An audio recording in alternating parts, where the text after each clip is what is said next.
Hi and welcome back to the channel. In today's video we'll update the Victron driver, which runs on our VenusOS Raspberry Pi, for example, but also runs on the Servo GX or Servo SGX, and that in combination with the SunFun-Kit battery. Up there is a video where I installed the SunFun-Kit battery and used it the first time in combination with the Raspberry Pi, and they communicate. I just learned that there is a new version out, and how you get there is the sunfunkits.com website. When you click on pre-built batteries, there's the Victron Servo GX driver. You hit that one and then you can see there are some downloads, and download driver 1.5 beta or the 1.4, which is the current version that I want to update to. And then there's the manual, which you can also open. And it is pretty straightforward. There's no big secret to that, so let me download it. We've worked already with this sheet, and there is quite interesting version 1.5 beta release notes, which is cool. And there is a version 1.4 import SoC bug release notes, and that is something which I think we want to focus on, and that's actually why they told me, hey, you should probably update. So bug affecting few customers has been identified and corrected with those using the 300S, etc. batteries. And it does wrong SoC, so the percentage which you see in your Victron smart chart, for example, being shown in VenusOS, that would not match the SFK, and that is correct. That's the main feature, or not feature, bug fix. And yeah, it's pretty cool. And then they put some more information in here as well. You can see, I'm not going all the way back, you can read it yourself, but there's also driver requirements, obviously, as well as, you know, the wire you need, but you should have that already. We went through that in the video, so I'm not covering that in this video. And then setting up the driver, I think that's exactly the same what we've done in the past as well, so it is literally the same process, but it means how to figure out what driver version you're running. So you connect to your Raspberry Pi, I'm connected to mine, and then this is the overview. Sorry about the mess with the fuel tanks, I didn't delete them, but they are in here, so ignore them. We'll go down to, where is that here? SFK battery. It's SFK 150 version 2, and then you see the smart chart below with 94%. So that's what they're talking about, that there is a difference in the calculation. So we'll try to fix that, at least with this version 1.4. And when you go into this SFK battery, then we can see we have the battery itself, etc., etc. We go down to, I believe it's parameters, and when you go down here, nope, it's not parameters, I believe it's device. Yes, it is device, and we can see firmware version, and here's the firmware version 1.0, etc. def. So I'm on a really old version, so I will have hopefully no issues doing that, and we will see if I do have issues. I'm a great beta tester for this stuff. Anyways, we are outdated, we need to update, and that means going back to this one, download the driver.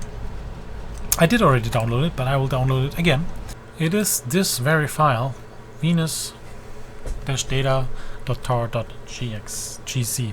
What you need to do, I'm using a USB 2, let me plug it in, and then I am just connecting to it, and ignore this hidden folder here. What I've done already, use the downloaded file, copy it over right here. It's very small, you can see 77 kilobyte, and then safely disconnect your USB, which is like this. I disconnected it, I unplug it again. That's something you cannot see, but that's what I did. And now, what do we need to do next? We need to, and I think we can refer here to the manual again. We need to refer to those steps, which means setting up the driver. It's important that you don't rename the driver name. It's important you put it, paste it into the root, and no subfolders. And here, make sure no other files are on the driver. It should only contain the driver file. No driver updates are done the same way. Simple download latest, etc. So that's good. And then we see this step. Now take the flash drive and insert into the second or a data USB port on your Servo GX. Or in my case, I'll just connect it to I'll leave the battery on, but I will connect it to one of the 3 USB ports on the Raspberry Pi. So that means we need to reboot then, and that's something I will do most likely in here. So let me go to my battery and my setup, and I'll show you later as well how that setup looks like, because I was asked in this video. about how that setup actually looks like. So I'll go to it, plug it in, and then I'll be back here and we'll do the reboot from this device. Okay, so I just connected the USB and I had to unplug the GX tank and relocate, actually relocate the battery. So that's why we see, yep, we're not seeing the GX tank anymore. So let's go to SFK 150 version 2. Let's see, we go to device. Now we have a different USB port, still having the firmware. Alright, I plugged in the device, I plugged in the USB and USB thumb drive and go to settings. In my case, I will go to general and then hit reboot. In your case, you might just, and that's what I describe it here, you can do this by unplugging the power from your Raspberry Pi in case you don't have this reboot button, waiting 10 seconds and then plug it back in. And then when it's booted up, you should wait 2 to 3 minutes to let the driver install. Do not unplug power. And after those 2-3 minutes, you shut it down. And I will use the shutdown button. And then we'll go down because it's downstairs and I unplug the USB and then I will power it up again. And what I highlight here is once the flash drive has been removed, you can now attach your SFK battery. My battery is attached the whole time already, so we'll see if that is an issue or not. Well, we'll figure that out now, right? So it is still rebooting, maybe not, I don't know.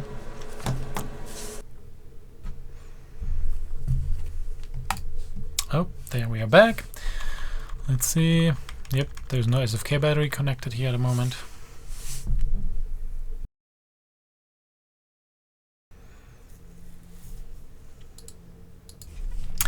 And there we have it back.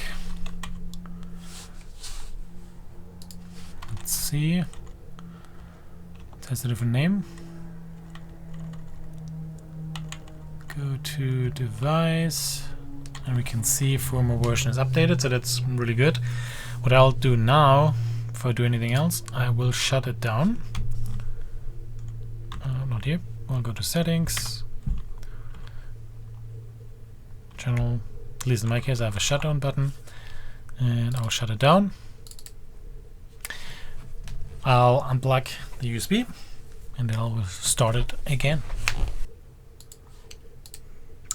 And there it is back.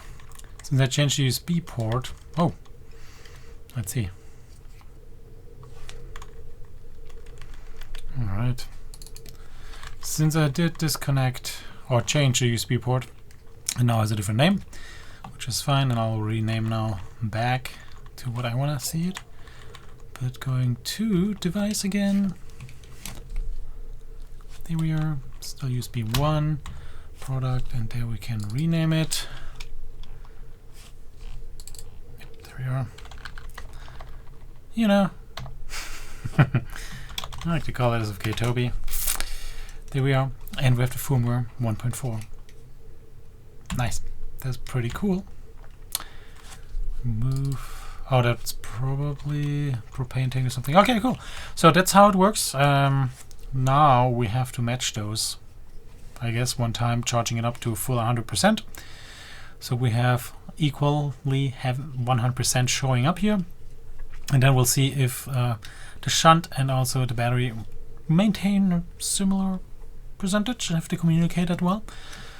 And then we'll go from there, right? So that's what it should be. All right, so now I want to give you a really brief tour on my mess of demo station I have down there. And come with me. Okay, as promised and as requested and as promised, here's a picture of how my demo setup looks like.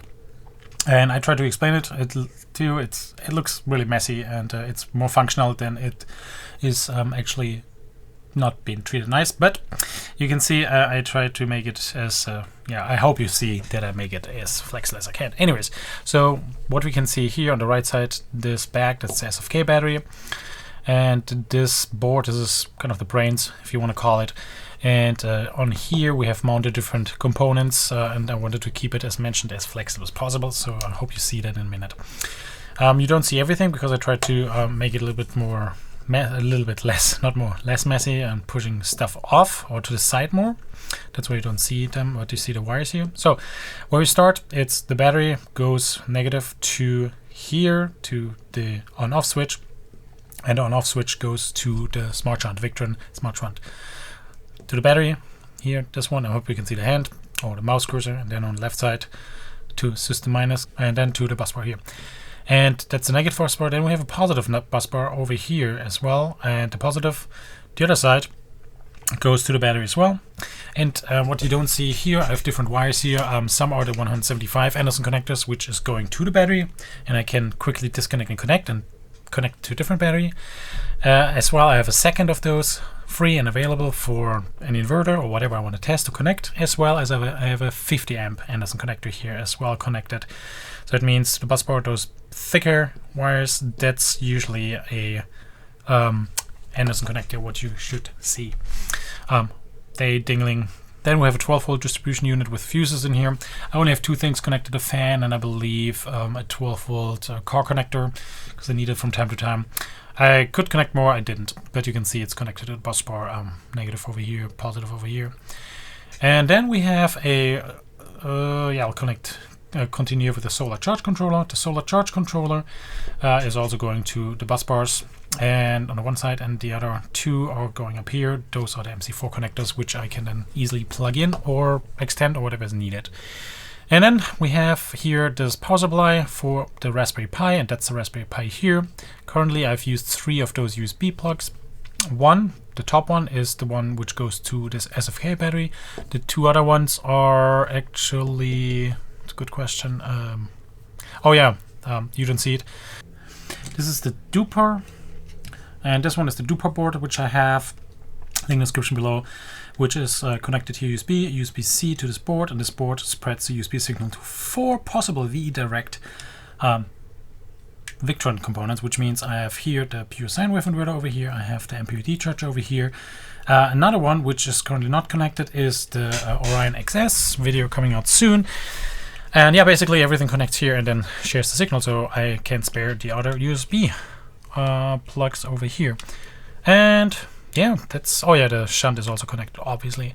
So yeah, that's pretty much all I want to show you here. And of course the sine wave, the pure sine wave inverter is connected via those wires to the Anderson 50 amp hour connector as mentioned. I'll try to keep it as versatile as possible. And then we have hidden underneath here the not connected GX Tank 140, which we'll talk about in a different video. Okay, I want to stop this. This is horrible. I'm sorry about this mess, and that's a good example of how you should not do it, to be honest. It is what it is, and it's my test setup. So play me, call me something, what you want to call me, but good example of not doing it that way. Make it clean and good, and especially use the right wires for everything else. As you can see, mine is always work in progress. So regardless, I have to charge the battery up. I'm not testing this in this video, but you get the idea of the firmware update. Now charge the battery up and hope that this works. Any questions, comments, please put them in the comment section below. Like the video if you like that stuff. Of course, also subscribe to the channel. That means a lot to me and means I'm on the right track with providing this content to you. And that's all. Thanks for watching. Cheers!